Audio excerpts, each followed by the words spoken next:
Bien, y vamos a aprovechar el tiempo y agradecerle obviamente la amabilidad de atendernos a Claudio Lozano, economista y hombre de una vida política muy intensa. Está en UP, en Instrumento Electoral por la Unidad Popular, que acaba de publicar un análisis de coyuntura con la firma del propio Claudio Lozano, que parte de una afirmación que me parece sumamente interesante y vale la pena que lo discutamos. Él plantea que la hegemonía de Massa ha de algún modo hecho al gobierno avanzar hacia una menemización, ¿no? Un consenso conservador. Así es que lo saludamos primero a Claudio Lozano. ¿Cómo le va? Muy buenos días. Sí, buen día, ¿cómo están?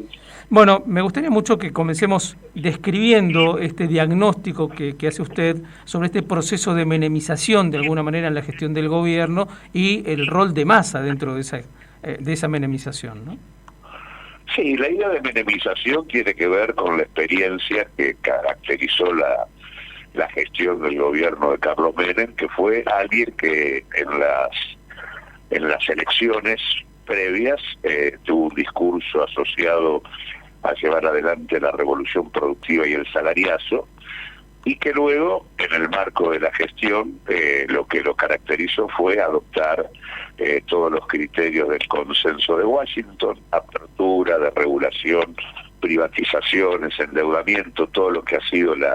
el paradigma neoliberal, y llevar adelante un proceso de desguace del Estado argentino, es decir, un conjunto de políticas que nada tuvieron que ver con lo que electoralmente había comprometido en aquel momento, ¿no? En la elección del 89. Al plantear lo que estamos diciendo en este análisis de coyuntura que mencionás, lo que estamos señalando es que terminamos el año 2022 en el marco de la gestión del hoy ministro Massa, en el marco de los lineamientos del Fondo Monetario Internacional, y en donde, en términos de coyuntura, tenemos una situación de retraso de los niveles salariales, tenemos una situación de deterioro de las jubilaciones, tenemos recorte en los programas sociales, recorte en las transferencias a las provincias, claramente una estrategia de ajuste, o sea, digamos que el Frente de Todos, que apareció en el 2019 como una alternativa popular ante el ajuste neoliberal, hoy aparece como una variante del ajuste, probablemente uno podría decir un ajuste gradual frente a lo que es el ajuste más salvaje que pueden proponer Juntos por el Cambio los libertarios, pero ajuste al fin. Y al mismo tiempo los lineamientos estructurales que de alguna manera recorren las definiciones de la política que se lleva adelante a través de la conducción del ministro Massa muestran un lineamientos que caracterizan la consolidación de un modelo pagador de una deuda ilegítima sobre la base de una estrategia productiva que reprimariza las exportaciones sobreexplotando la naturaleza y profundizando las desigualdades sociales en la Argentina, a punto tal de que aún con una economía que es más grande que la que dejó Macri en el 2019,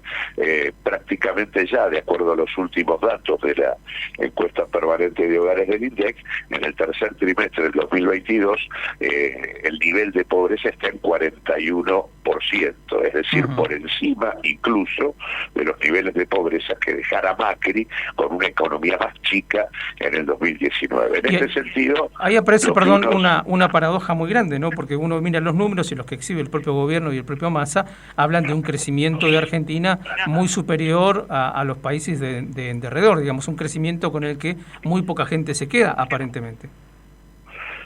Primero que en realidad una parte muy importante de ese crecimiento del que se habla es la recuperación respecto a la brutal caída que se vive en el contexto de la parálisis de la pandemia. Lo que hay es una recuperación de la actividad sobre la base de la utilización de la capacidad ociosa que la economía argentina tenía por estar paralizada. Estrictamente no se trata de crecimiento, sino de una recuperación. Ahora, lo que también es cierto es que esta recuperación que se hace y que tuvo durante el 2021 niveles importantes, porque fue una recuperación prácticamente de 10 puntos del producto, como vos bien decís, en el marco del proceso inflacionario y de las políticas que se aplican queda concentrada en un número reducido de empresas, y en este sentido además los datos de la distribución del ingreso digamos al tercer trimestre del 2022 marcan que en los primeros 6 meses de aplicación de la propuesta del fondo o del acuerdo del fondo, los trabajadores transfirieron aproximadamente unos 20.000 millones de dólares a los trabajadores formales e informales, transfirieron cerca de 20.000 millones de dólares a el excedente bruto de las empresas, obviamente concentrado en un número reducido de las mismas. Así que en este sentido, digamos, lo que tenemos es un gobierno que fue electo sobre la base de decir vengo a ser una alternativa popular frente a la devastación neoliberal, y en este marco lo que estamos es aplicando políticas de ajuste y en ningún caso mejorando las condiciones de vida de la población, que fue de alguna manera la clave principal por la cual una parte importante de los argentinos acompañaron nuestra experiencia del Frente de Todos. Volviendo al análisis de la reprimarización de las exportaciones argentinas, ¿qué ejemplos pueden darse? Estoy pensando en algo que ustedes allí apuntan, que es, por ejemplo, el tema del gasoducto, ¿no? Que además en Brasil, a nosotros nos queda muy cerquita, causó mucho revuelo el hecho de que Brasil fuera a poner dinero también en la construcción de este gasoducto. Pero bueno, visto desde el punto de vista de este análisis, este es un ejemplo interesante. No, claro, porque ahí, por ejemplo, en alguna de las notas que ha tenido y que ha dado el propio ministro Massa, ante la pregunta evidente de que obviamente el acuerdo con el fondo y la renegociación que se ha hecho del endeudamiento es una renegociación absolutamente transitoria que a partir del 2025 se transforma en imposible de afrontar, porque Argentina tendría que garantizar pagos por más de 20.000 millones de dólares al año, y obviamente implicaría una carga financiera que nos complicaría severamente y que por lo tanto obligaría a una nueva renegociación. En ese marco el ministro dice que en realidad esa carga financiera se puede afrontar. Ahora, ¿cómo dice que se puede afrontar? Se puede afrontar sobre la base de que Argentina, a su ya evidente especialización de carácter primario por vía de su especialización agraria, le agregue también ser exportador de gas. Y en este sentido lo que plantea es la posibilidad de exportar a través del gasoducto Néstor Kirchner hacia el sur, a través de Río Grande do Sur, y por otro lado exportar también gas a través de la reversal del norte vía el gasoducto que nos vincula con Bolivia y entra por el Mato Grosso. En realidad, y la verdad que eso también es un problema, porque ahí otra vez estamos sobre la base de una especialización primaria, ya no en este caso de carácter agrario, sino de carácter gasífero, pero además sin tomar en cuenta que ese recurso, el gas, es un recurso finito, es un recurso que se agota, y que ciertamente cualquier país razonable lo que tiene que hacer es mantener sus reservas para ir gastándolas en el tiempo en función de su propio autoabastecimiento, a no ser que tenga una reserva tal que digamos le permita tener mucho tiempo de garantías de energía accesible a precio razonable. Argentina, lejos de eso estar, nosotros necesitamos costos de acceso a la energía más razonables que los que tenemos hoy, y necesitaríamos mantener un horizonte de autoabastecimiento importante, a menos de que además deberíamos cambiar nuestra matriz energética, que hasta hoy está dependiendo exclusivamente de los hidrocarburos, y que nosotros deberíamos diversificarla utilizando otras fuentes de energía. Así que desde el punto de vista estructural, desde el punto de vista de la matriz energética, desde el punto de vista de lo que conviene en función de garantizar el autoabastecimiento energético y un precio accesible de la energía, tanto para los consumidores como para las propias empresas que necesitan la energía barata para poder desarrollar su actividad productiva, desde todo punto de vista esa estrategia de querer resolver el problema de deuda deuda, sobreexplotando la naturaleza y agotando las reservas antes de tiempo, es una estrategia absolutamente irracional desde el punto de vista de cualquier especialización productiva que uno pretenda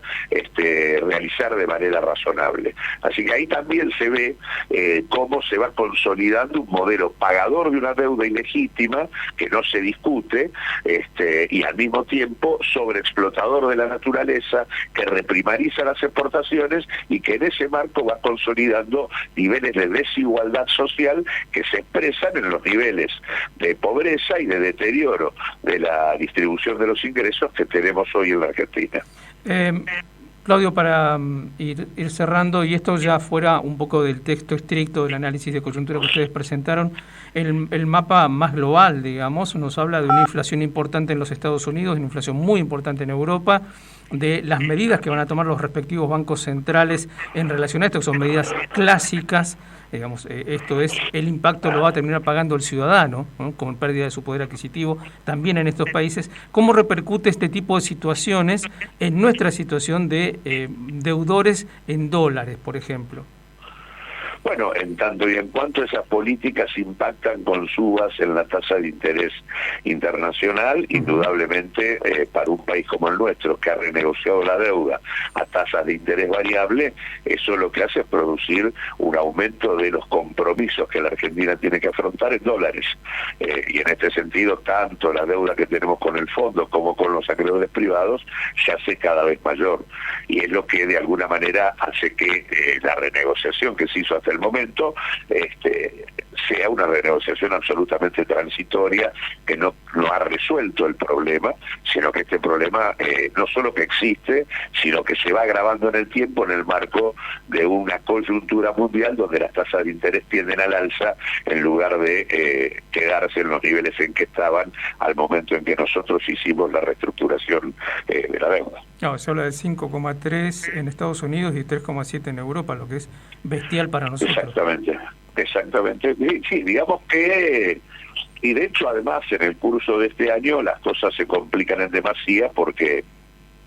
podemos terminar teniendo una suba muy significativa de los intereses que tenemos que pagarle al fondo en un contexto donde los recursos que el fondo nos va a asignar están por debajo de los que asignó el año pasado. Claro. Y eso en un contexto donde,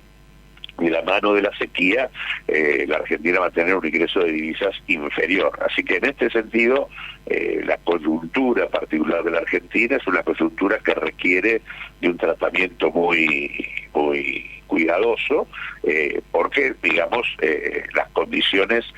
pueden implicar un agravamiento del cuadro social y del deterioro productivo. De hecho, nosotros lo sostuvimos desde un comienzo. El acuerdo cerrado con el fondo era un acuerdo que no nos permitía resolver la problemática inflacionaria. Objetivamente eso se ha demostrado. Cuando nosotros cerramos el acuerdo con el fondo, la inflación anual era del 50%, hoy estamos en una inflación anual del 100%, sobre la base de las recomendaciones que tiene la política del fondo, que es devaluación, suba de tasa de interés y aumento de tarifas. Efectivamente, eso no es una recomendación razonable para una economía que ya estaba con una tasa muy significativa y muy superior también a la del resto de los países del mundo. O sea, nosotros, el impacto inflacionario de la economía mundial, o que la economía mundial sufre en el marco de lo que han sido los efectos de la pandemia y de la guerra, obviamente en el caso nuestro impactan sobre un piso inflacionario que ya era muchísimo más alto. Así que bueno, la situación en ese sentido es bastante compleja. Y la verdad que si hay alguna preocupación que nosotros tenemos es que el Frente de Todos nació como una alternativa frente a la devastación y el ajuste neoliberal del macrismo, y la verdad que estar siendo hoy una variante más del ajuste no nos coloca en un buen lugar para afrontar las elecciones del 2023, y en alguna medida lo que hay que tratar de evitar es cualquier restauración de lo que es el ideario neoliberal más salvaje, y la manera de hacerlo no es conjugando los mismos criterios en la política que llevamos adelante. Así que es imprescindible pensar rectificaciones que defiendan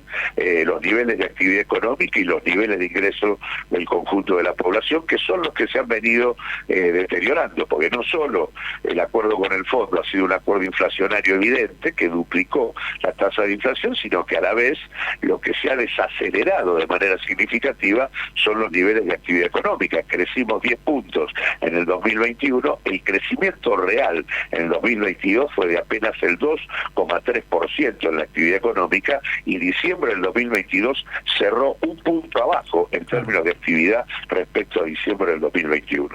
Perfecto. Claudio, muchísimas gracias por atendernos. No, al contrario, gracias por llamarme. Estábamos charlando con Claudio Lozano, entonces economista, y en este caso a propósito de una publicación que es un análisis de coyuntura a febrero de este año que hizo UP,